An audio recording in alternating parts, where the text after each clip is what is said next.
Hello everyone, I hope you're having a great day. My name is Philip Anderson from Cross-Culture Therapy and welcome to our video today.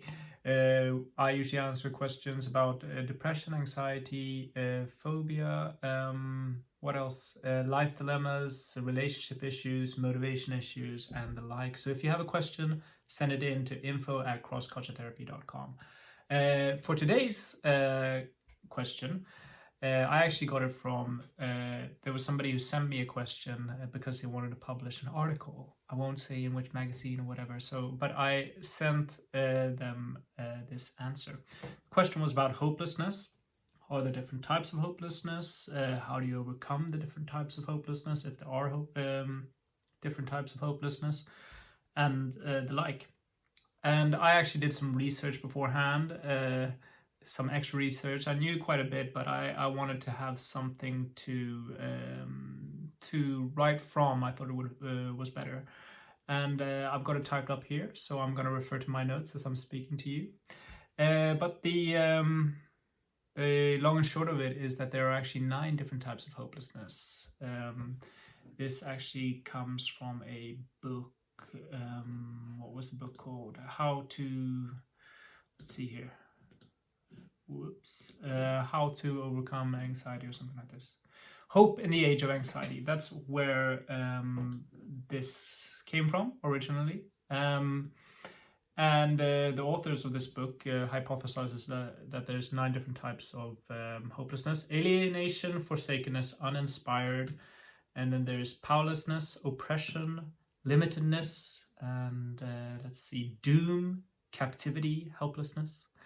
So those are the 9 different types of hopelessness, and they're all related to different needs. Some are related to more than one need, which makes it even harder to overcome, whilst others are related to just one primal need, primal urge. And if that urge is satiated, then it's easy to overcome. So let's look through the 9 different types. So the first type of hopelessness, alienation, pertains to people who feel that they have been cut off from society and at the same time cuts themselves off from society. This is typical of people who are depressed, who are kind of reclusive, or people who just basically they're hermits, they stay indoors. Other people, like people who have grown hopeless due to maybe they don't like their body, they don't like how they look, so they don't go outside, and the elderly people as well. So this first type is called alienation. The second type, forsakenness, is about being abandoned in time of need. So imagine if you're, for example, a child and you've been abandoned at a time of need, or if you're an elderly person who've been abandoned by your children. Or somebody who's suddenly been shunned by their friends, perhaps at school or perhaps at work. You've been abandoned, and you're left all alone. This is called forsakenness. And then the third type is called uninspired, which relates to people of communities who are overlooked by majority communities, so to speak. So they have a lack of opportunity, lack of role models. And a typical example of this would be maybe somebody who's from a Native American community in America, obviously, and they might have a lack of role models, or they might have also a lack of opportunity. They might not find it as easy to get out from the social problems that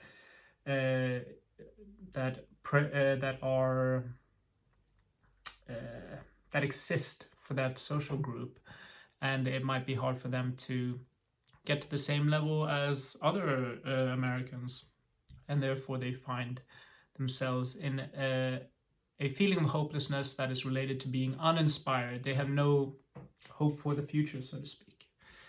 So these first 3 types of hopelessness is caused by cognitive disorders. So in other words, they have exaggerated and irrational thoughts. There may be an initial experience that causes us to fall into a pattern of thinking that we are alienated, forsaken, or uninspired.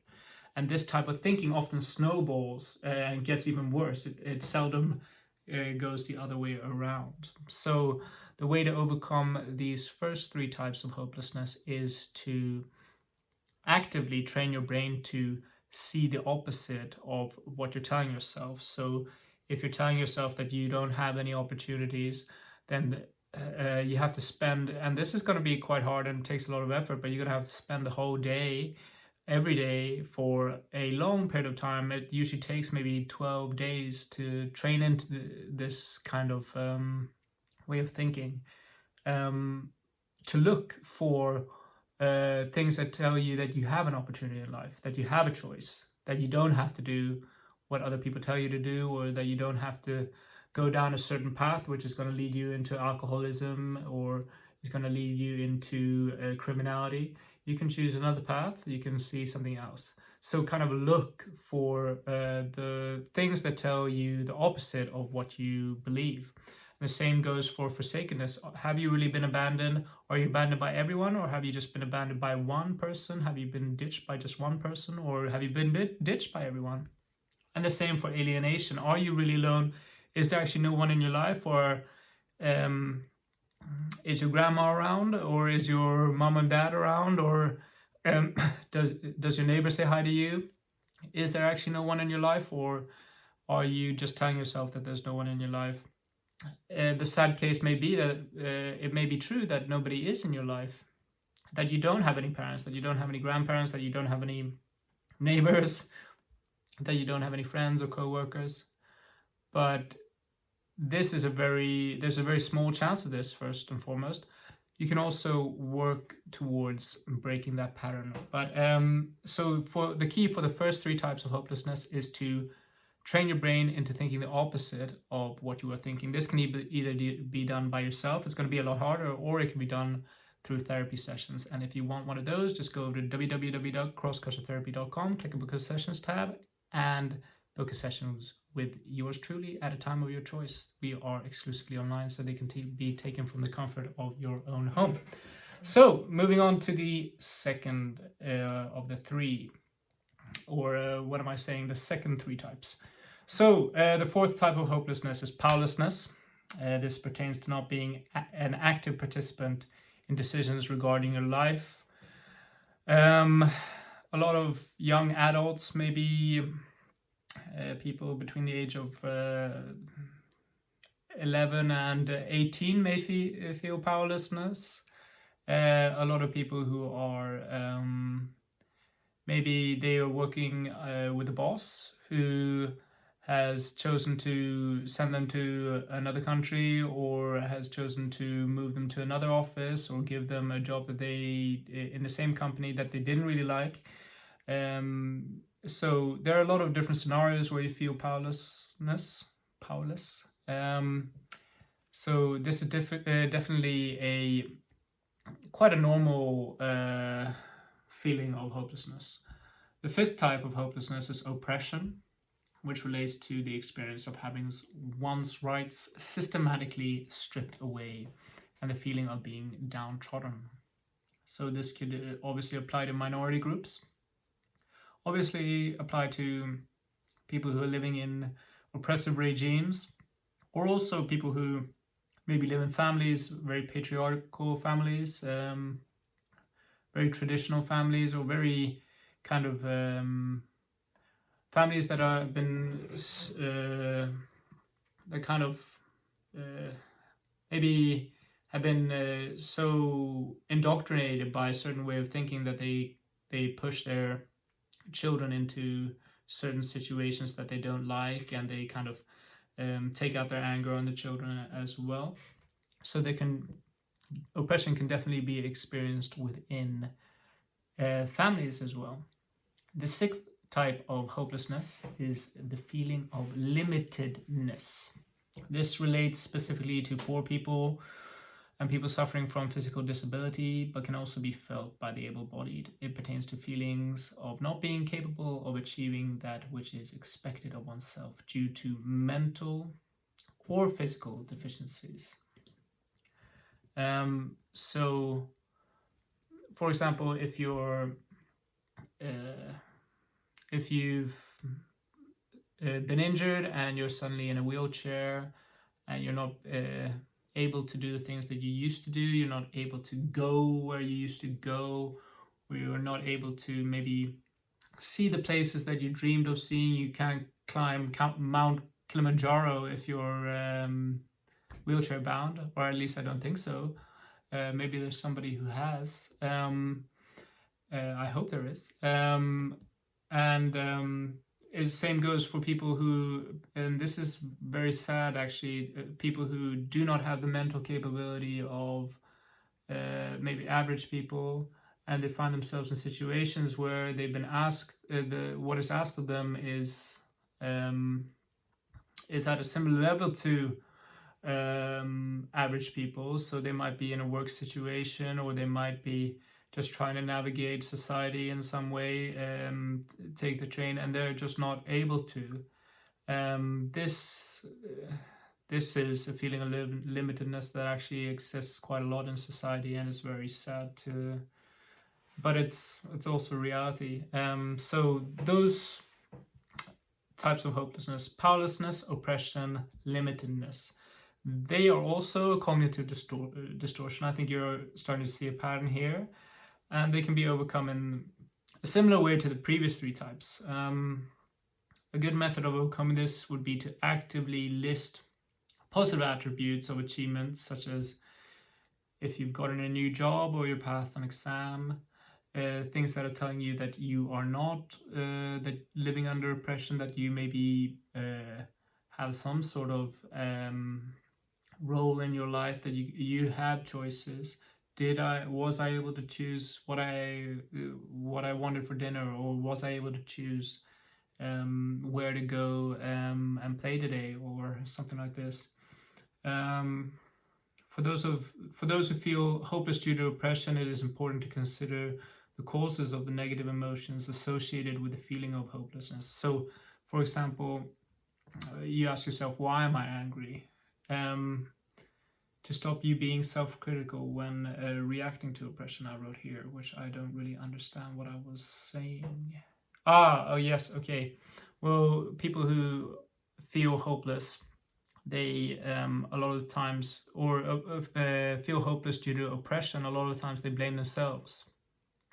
A lot of the times they say, oh, well, why am I angry? Why am I doing this?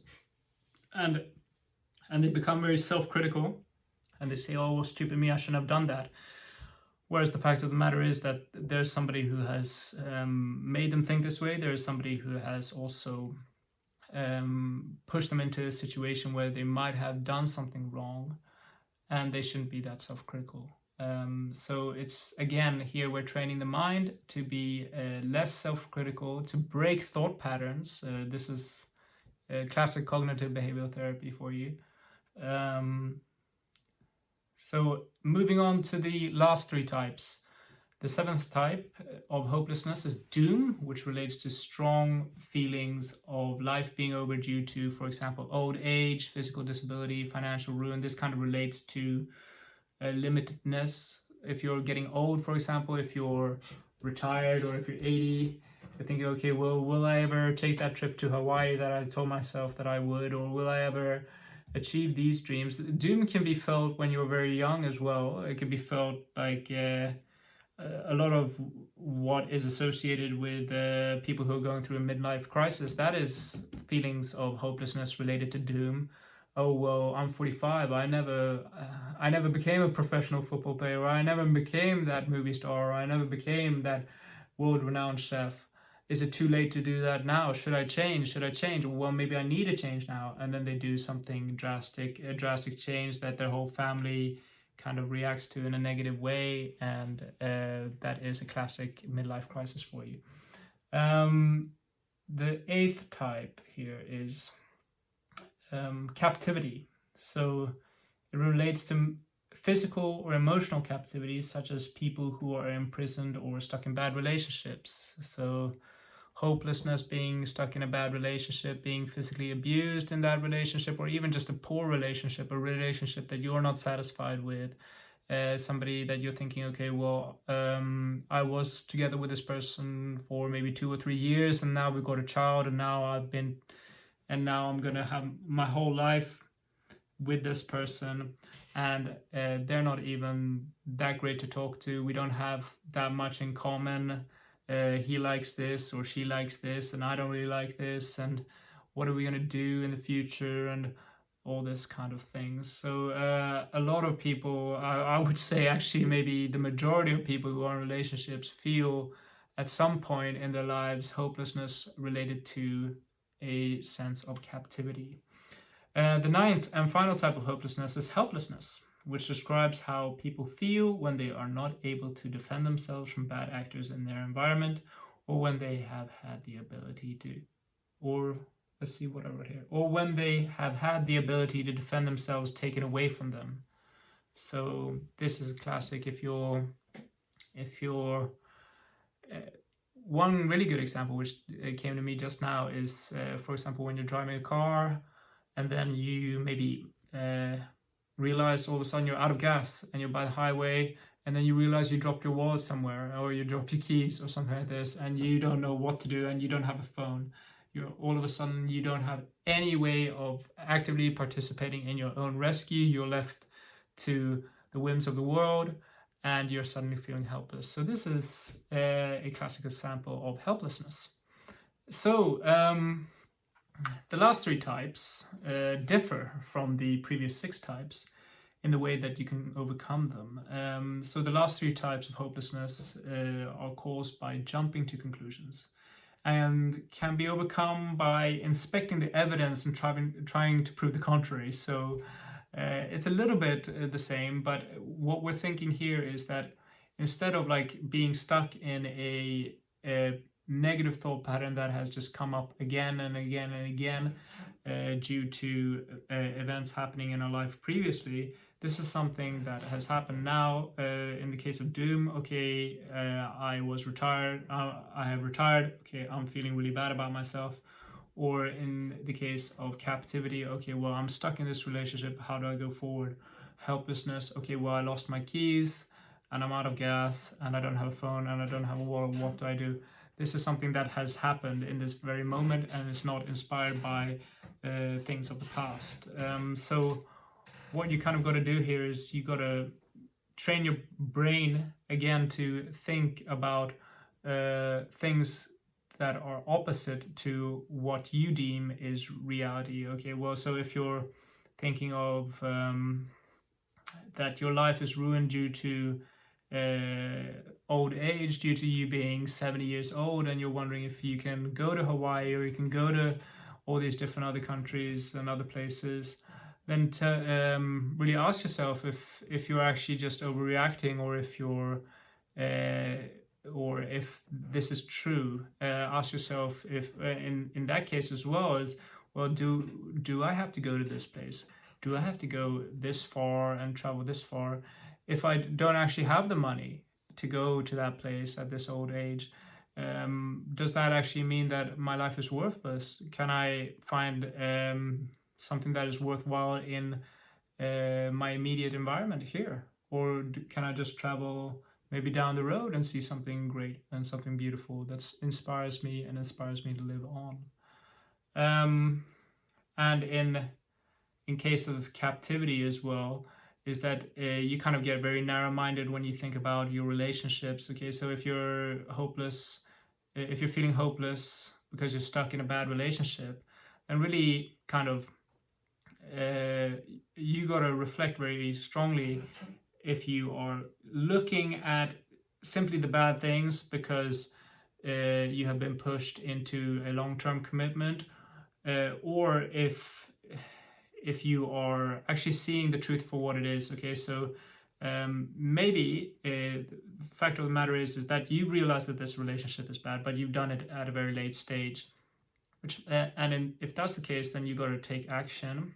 You got to tell the person what you don't like about the relationship, and if they don't want to fix it, then you got to say goodbye to that person. In other cases, it might be that you are very nervous about a long-term commitment and you're just looking at the bad stuff, and there might have been a lot of great stuff in the earlier moments of the relationship that are actually that still actually exists today. That person might be exactly the same person as they were when you fell in love with them, but you're not seeing it because you are so focused on just the negative things. And when you get focused on one negative thing, you get focused on other negative things to back that thing up. We're back at the snowball effect of negative cognitive distortions. So you kind of got to flip the script there, and you got to look for what actually what the positive things are. Are there things that why did I fall in love with this person, and are they still there, and the like.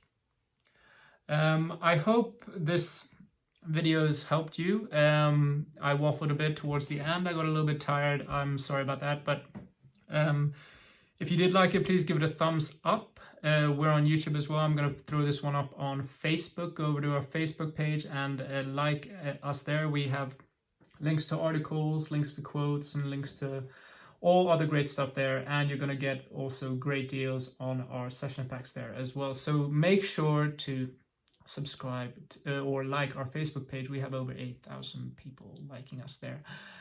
Subscribe to the channel as well, so you get updates to that. We are trying to get 1,000 subscribers as quickly as possible. Also go over to our Instagram and like us there, and our Twitter. And again, if you need a session with me, go over to www.crossculturetherapy.com and click the book a session tab.